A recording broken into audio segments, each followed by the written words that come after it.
शहर की एक कन्या थी, उसका विवाह गांव में हो गया। अब गांव में उसका विवाह हो गया तो और तरीके बेचारी जानती नहीं थी, शहर की लड़की थी। अब शहर की लड़की की शादी गांव में हो जाए तो तौर तरीके सीखते सीखते समय तो लग जाएगा ना महाराज, इतनी जल्दी कैसे इसको बेचारी को समझ में आए। तो शहर की लड़की का विवाह गांव में हो गया। अब गांव में क्या होता है, दही का मंथन किया जाता है मक्खन निकालने के लिए। और इस कार्य को भी हर कोई नहीं कर सकता। हमारी जो पुरानी माताएं बहनें हैं ना, वो अच्छे से दही का मंथन करके उसमें से मक्खन निकाल लेती है।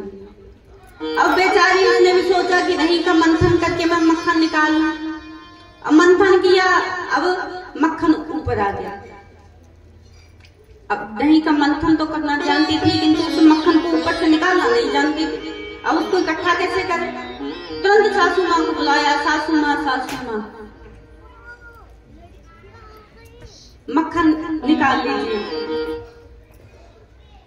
तो सासू माँ बड़ा गुस्सा होने लगी कि अरे तुझे बिल्कुल अकल नहीं है,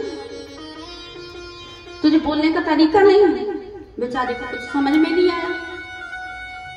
बात दरअसल ये थी कि उस कन्या के ससुर जी का नाम मक्खन लाल था।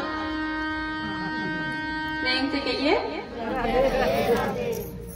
तो ससुर जी का नाम नहीं देना चाहिए। तो बेचारी को अपनी गलती समझ में आ गया। अब 2-4 दिन और बीते। अब फिर से एक दिन दही का मंथन कर रही थी। अब दही का मंथन कर रही थी और ऊपर माखन आ गया। अब क्या करे? भागी भागी में सासू माँ के पास जा रही। अब तुरंत बीच में याद आ गया कि अरे ऐसे बोलूंगी कि मक्खन इकट्ठा कर लीजिए तो सासू माँ फिर से गुस्सा करेंगे।